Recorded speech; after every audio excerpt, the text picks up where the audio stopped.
The mystery of life isn't a problem to solve, but a reality to experience. That is definitely my favorite quote from Dune, and the Ornithopter is definitely my favorite vehicle from Dune, so I'm really excited to be 3D printing this amazing model on my Frozen Muddy 4K.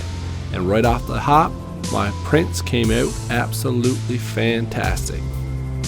Which is no surprise because the Frozen is a great machine. It took a total of 3 prints to get everything I needed to start building this kit.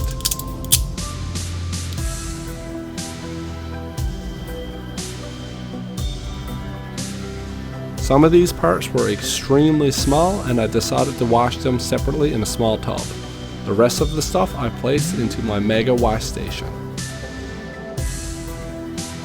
Then I went ahead and put them in my Frozen cure machine for about 3 minutes, and this was a really good time limit for the Aqua 4K gray resin that I was using here from Frozen as well.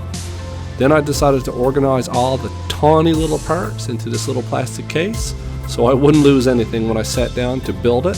And I got to say, it came with some really detailed instructions, and it almost felt like a model kit instead of your traditional 3D printed model. There is a ton of pieces to this print. I'm really happy that it came out so nice. But now it's time to assemble this thing, and I like a good challenge, so I'm excited to get at it. I think that this whole kit is going to snap together just like an old school model kit, so it's going to be a lot of fun. Let's get at it. I did take a little bit of extra time and clean up everything with a file, carpet blade, and some other tools. Then I used a little bit of crazy glue to stick this whole thing together. The 2 body parts went together really nicely. Then I filed down these little tiny slots, and this just helped push the canopy and the body together and held everything straight and in place.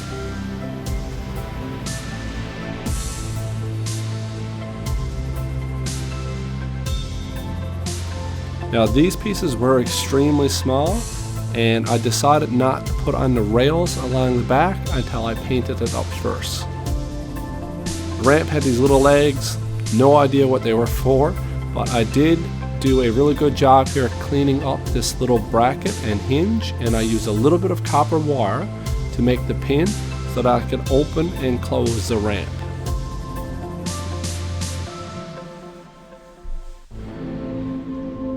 And this actually worked out pretty good.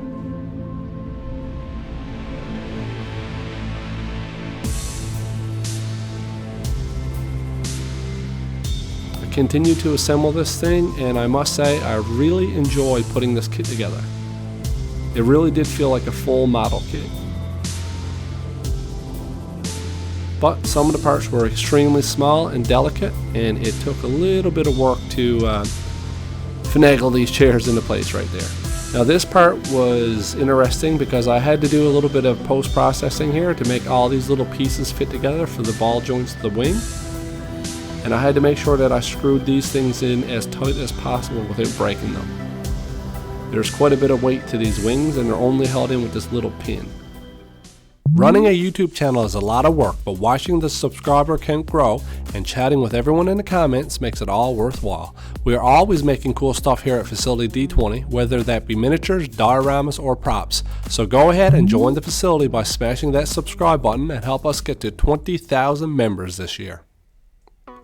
Now it was time to paint, and I busted out my Mobius 0.3mm airbrush from Gallery. I've been using this thing for a few weeks, and I got to say I'm really enjoying it. I'm going to link it below if you're interested in this brush. The first thing I did is give this entire thing a coat in dark gray. You can see here how nicely this brush just lays down that paint. It makes work like this really easy and clean. All the wings, of course, were base coated in the same color. Then I went in and dry brushed everything in a medium gray. Here on the Ornithopter, I just used all downward strokes, and I kind of wanted to make the paint to have like this streaking downward motion.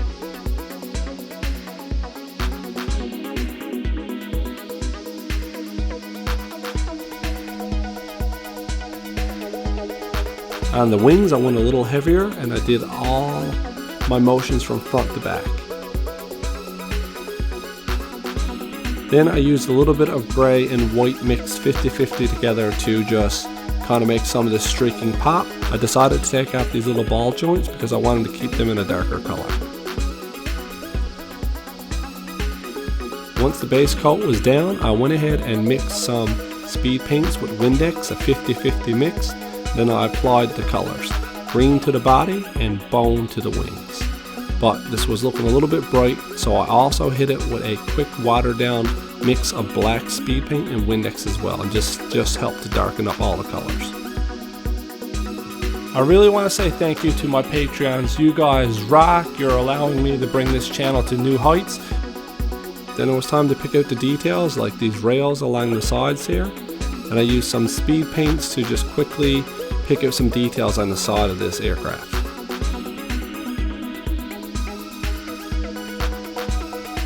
Once that was done, I decided to weather it up a little bit with some paint chips, but I went very lightly here, as I would imagine that these aircraft were kept in pretty good condition.